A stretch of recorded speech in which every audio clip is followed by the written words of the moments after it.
Good morning. As Lauren said, my name is Nellis Kennedy-Howard, and I'm really grateful to be here and to speak to you all again for the third time, which has been a lot of fun for me. And I hate taking that away from you, Lauren, but I don't. I really enjoy it.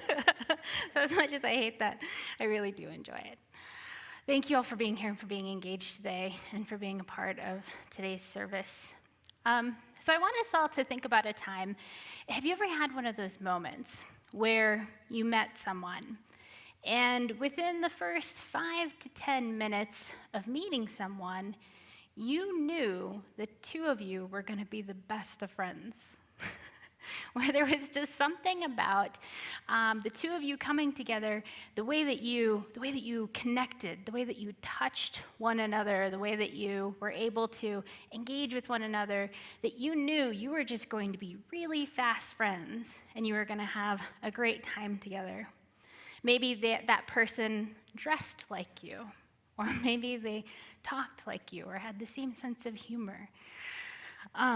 Chances are that if you've ever had that connection with someone where you just knew you were going to be fast friends, that you had a similar background with that person in some way, that you perhaps grew up in the same city, or maybe you have a job that was very similar to one another, or maybe you have kids that are in the same grade or that are around the same age. You see, this is our human tendency. Our human tendency is to want to be around people who are like ourselves. It's something that we call implicit bias. It's one of those things of where you don't actually even recognize that you're doing it. It's implied. It's a bias that you have, and it's just kind of there. You're not always aware of it. And we go through every day of our lives making decisions and interacting with people based on that bias because of what we know and what we like. So if you're a manager, for instance, you might hire or promote people who are like you because you like them, because you feel that connection to them. You might choose to do business with or to patronize certain stores, your favorite coffee shop, your favorite place to eat, because the people there are like you. You have this bias towards them. Or who you decide to make your friends. You see, studies show that we are, in fact, oftentimes physically attracted to people who are like us, who we have that connection with. So chances are that if you're in a relationship, that you have some connection with that person. You might even look a little bit like the person that you're with. And that's what implicit bias looks like.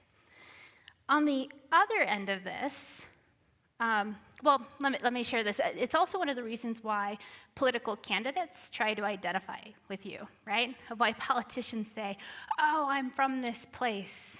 I went to this school. I had this job. I'm just like you.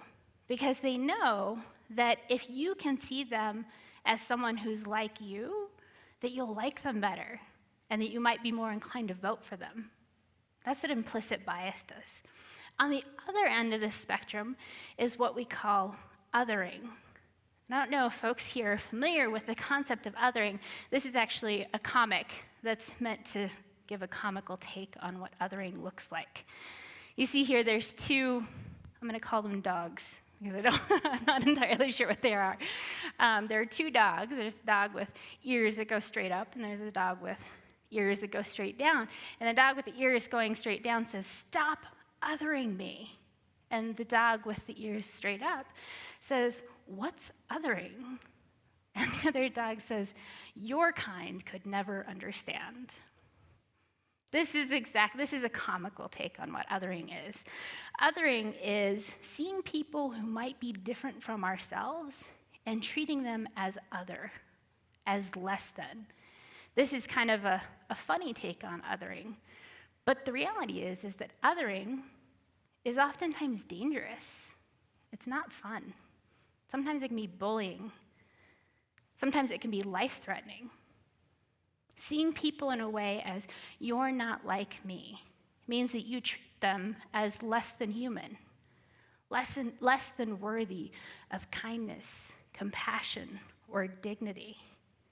In reality, Other is just kind of a figment of our own imagination. When we think of someone as being other, it's based on our own education and our own experiences. I think about, how othering can sometimes be uninformed or unintentional.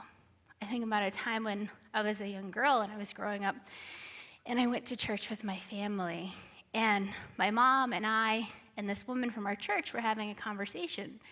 And this, my mom was telling this woman, she was a white woman, my mom was telling this woman about how we're Native American and about how we come from the Navajo people. And this woman was really interested, and she says, do you speak any of the Navajo language? Do you speak any of it? And my mom, having grown up, that was her first language, having gone to boarding schools and so many other things, says, yes, I speak Navajo, I'm fluent in it.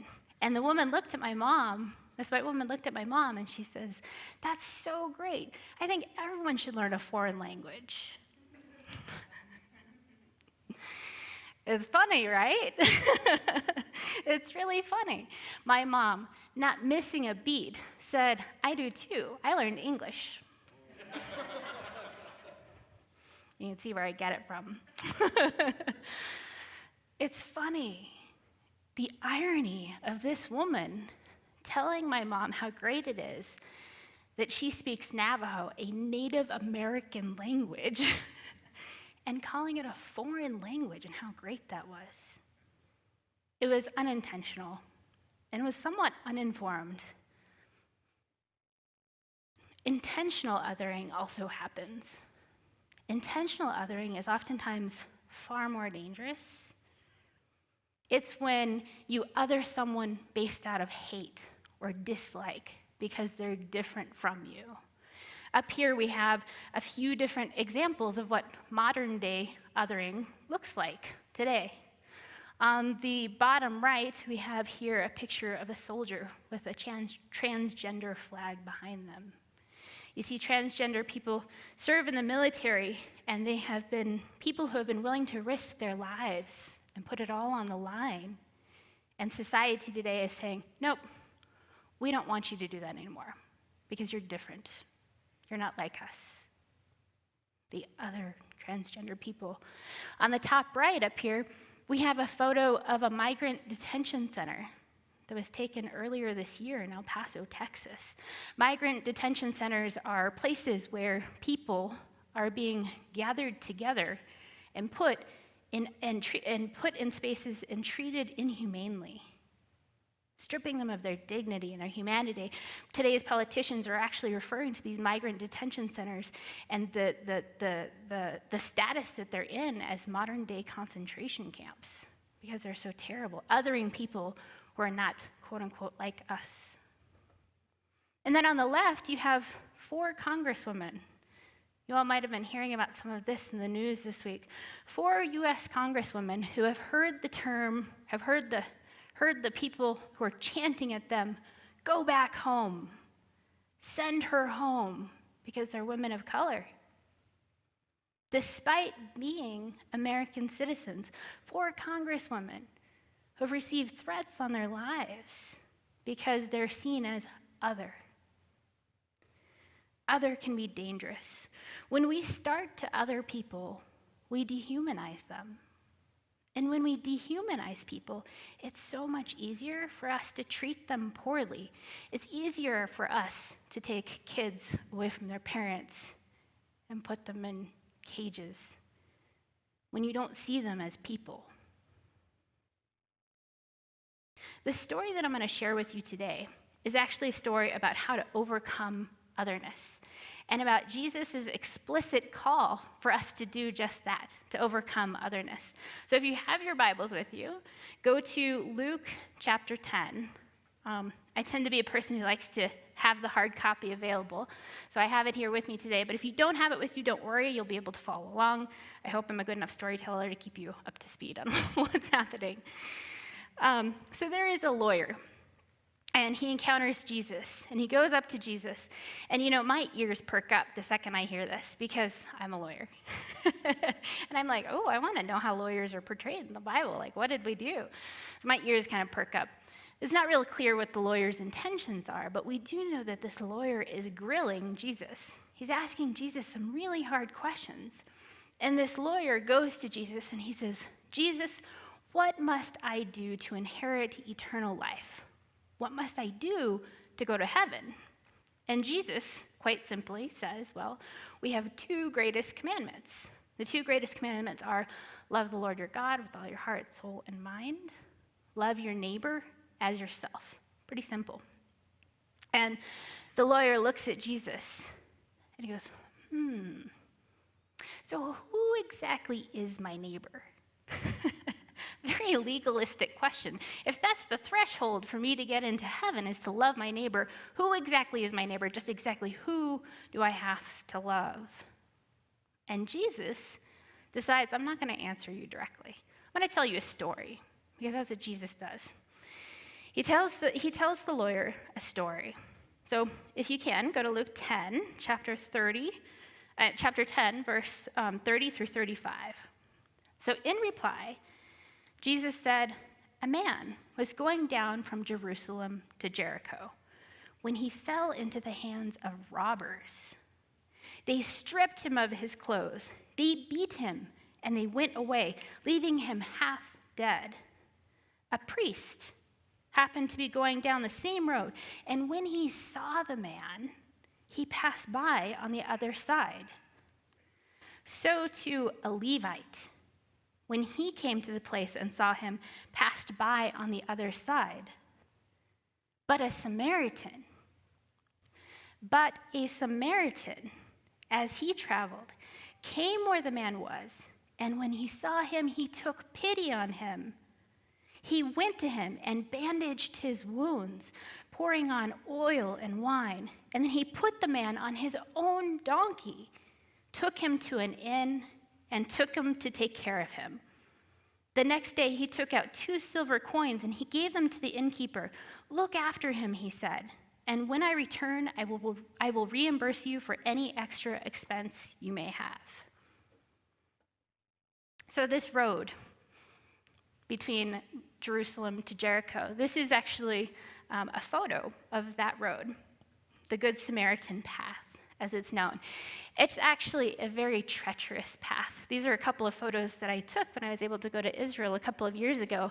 Now imagine this, you're out in the desert, no resources, limited water. This path is super narrow at parts, and it's really windy. It goes through the desert in Israel, and because it's so windy, you can't always see where you're going. You might walk a little ways and it goes around a bend and you can't actually see around that bend. And because of that, this path was really well known for robbers and thieves who would come along and attack people on their path. And they couldn't take everything with them because the road was so narrow. So this is a very dangerous path. In fact, this path is known as the Way of the Blood or the Bloody Pass. Now, a priest and a Levite come passing by. This man, he's found himself in trouble on this path. He's been robbed, he's naked, he's half alive, half dead, and he's laying there. And a priest and a Levite come by, and he would have recognized them. He would have looked at them, and he would have recognized them by their clothing, by what they were wearing, because priests and Levites were religious leaders. They wore special clothing. Now imagine you're this man. Imagine you're someone today, and you're walking through an alley, you're robbed, you're half naked, you're half dead in this alley, and a priest, as you know it, with the black suit and the white collar comes by through the alley, and you're probably thinking to yourself, oh, thank God! A religious leader is coming to help me. But no, this man, he's laying there on this path, and this priest and this Levite, they see him, and they actually go to the other side of the path and keep walking right on by, as though you didn't exist. And then there was a Samaritan. You see, the Samaritan also would have been easily recognizable. Samaritans of the day are people from Samaria. They are their own ethno-religious body, which means that they share a common ethnicity and also a common religion. They are actually distant relatives to Jews of the time, but Jews don't see them as full-blooded. They see them as half-blooded. They see them as enemies. They see them as other. And so Samaritans during this time are treated very poorly by Jewish people. Here on this road from Jerusalem to Jericho, this Samaritan probably had his own encounters of people who treated him poorly because he was a Samaritan. And this Samaritan comes by. You see, Jesus was actually, ironically enough, Jesus was accepted by Samaritans oftentimes more readily and more easily than by Jews during the time. In fact, Jesus at one point in Scripture in John 4, he goes to a well and there's a Samaritan woman there. And he says, "Give me something to drink." And the Samaritan woman looks at Jesus and she says, "Why would you be asking me for something to drink? You and I, our kinds, we don't get along. You're a Jew, I'm a Samaritan. What is this about?" Jesus talks to the woman, and she ends up becoming a follower, and she brings other Samaritans to Christ as well so that they can hear the good word. So the Samaritan was the least expected person to have compassion on this Jewish man who had been wounded and harmed and left for dead. The priest and the Levite in this story, they are the ones who should have been inclined to deliver on God's love and compassion for this man. But it was the Samaritan. It was the Samaritan who saw this man and dressed his wounds. He took him, pouring on oil and wine onto his wounds, the wine to disinfect and the oil to soothe his wounds. He got off of his own donkey and said, "Jewish man, please get on my donkey. I'll take you into town and take care of you. I'll walk the way. I'll pay for your hotel. I'll make sure you're taken care of the very next day." Some say that for the priest and the Levite, some speculate that it was because they wanted to remain ceremonially clean. You see, at the time, being Jewish leaders, they had to remain clean for ceremony and for tradition. They had to steer clear of death, of bodily fluids, of blood. So some say that, this man who was half dead and bloody and beaten was unclean. So the priest and the Levite, they didn't want to become unclean by helping this man. Many say that the priest and the Levite actually represent religion and the legalism of religion, the legality of religion. By not stopping to help the man, the priest and the Levite, they remained ceremonially clean. They didn't come into contact with those bloody fluids or with death. But by remaining ceremonially clean, they missed out on who God is. You see, for the priest and the Levite, no action was required for them. But for the Samaritan, action was required. Jesus in this story, he's actually drawing a line between those that know the law of religion and those who are embodying the complexity of God's love to show compassion on one another.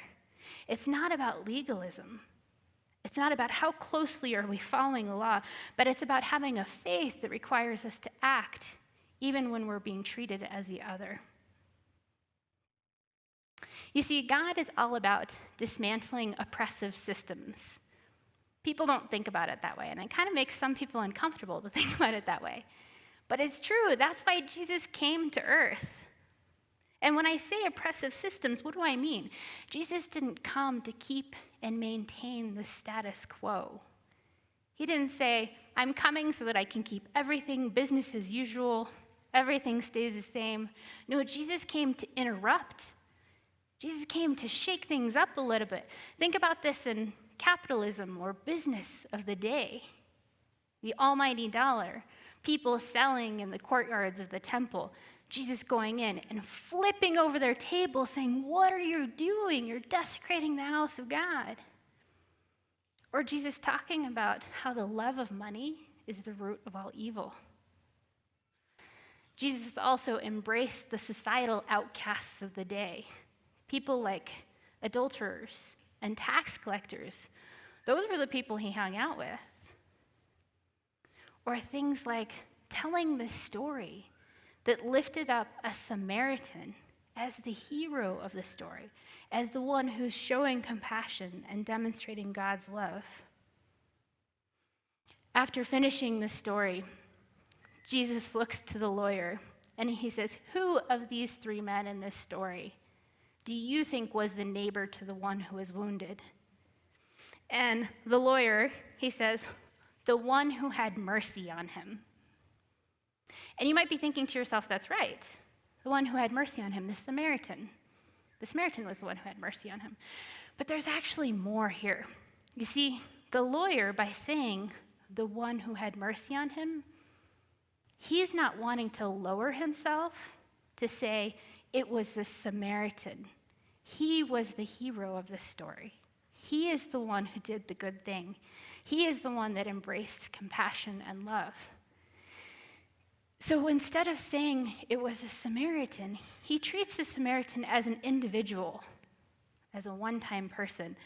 This is what we sometimes do when we're uncomfortable with someone who challenges our thinking or our bias.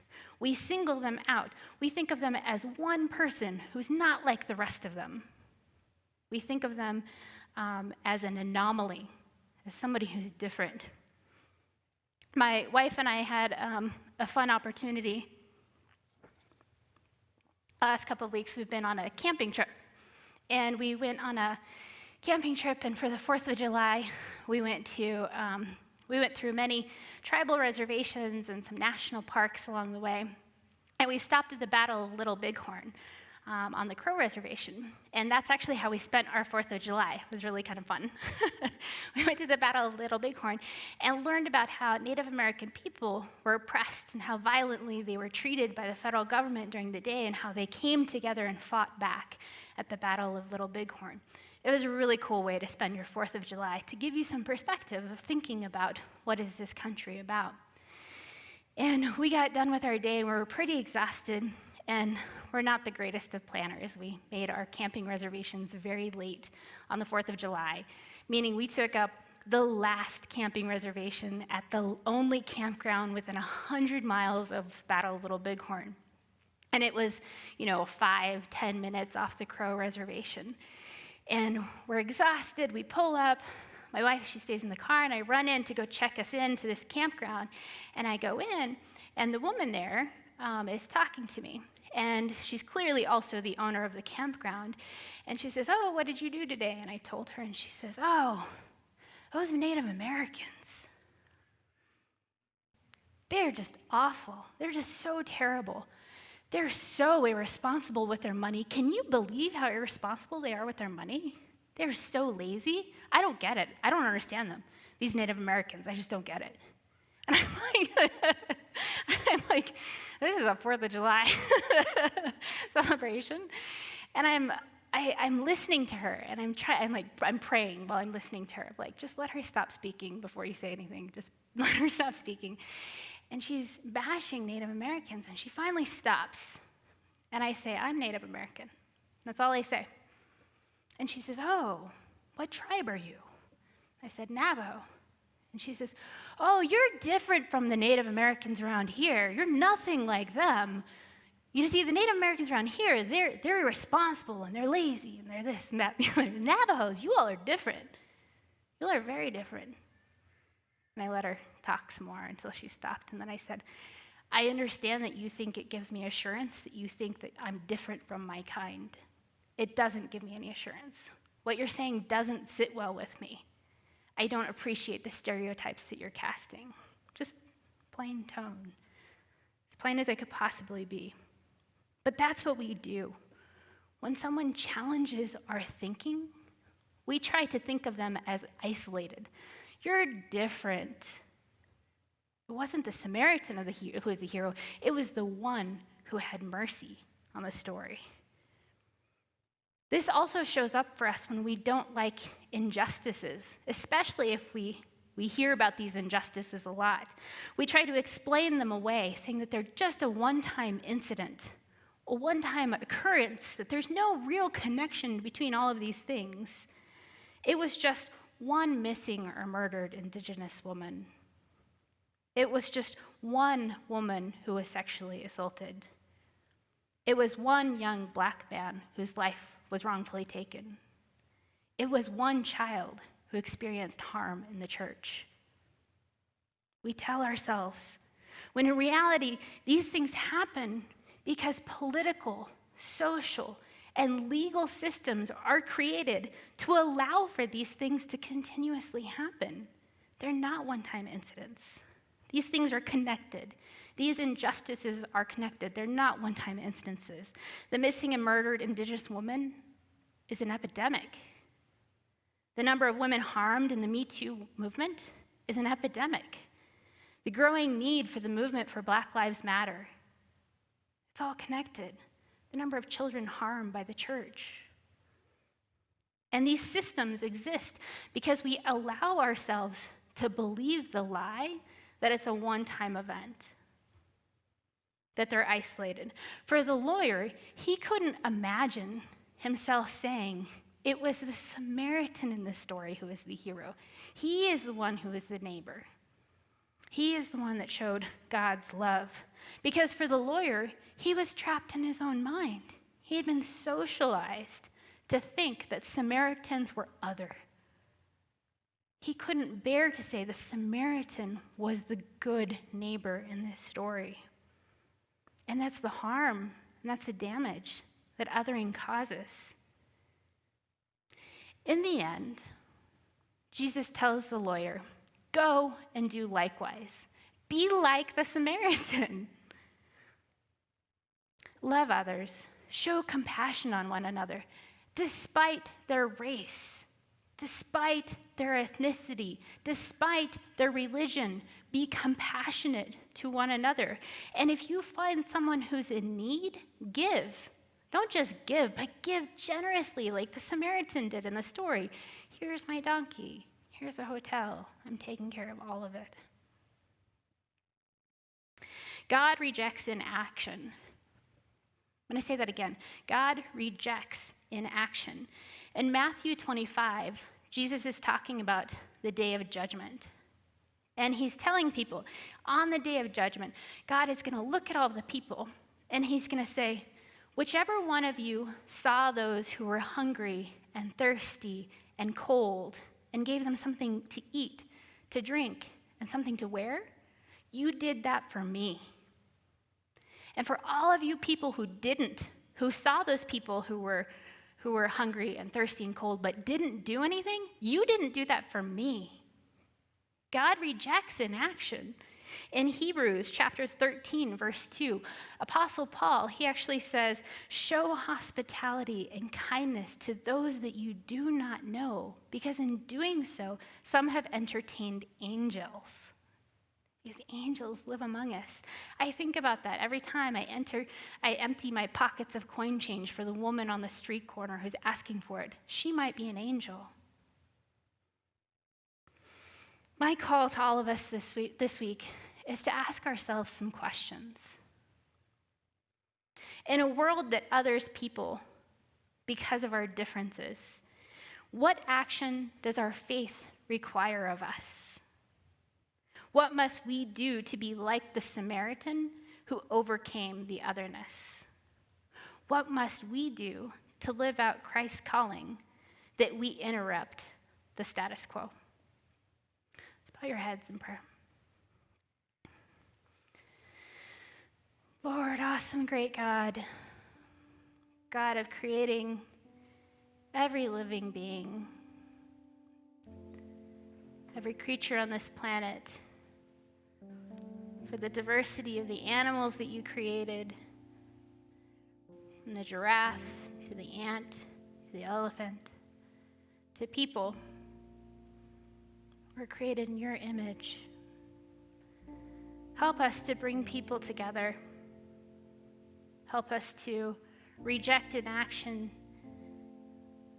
to be moved by our faith, to say that we can't stand idly by. Move us this week as we make our decisions based off of our biases. Help us to recognize them, to seek you out, and to include others in our lives, to treat one another with fairness and with justice, just as you would. Help us to be your hands and feet on this earth. It's in your holy name we pray.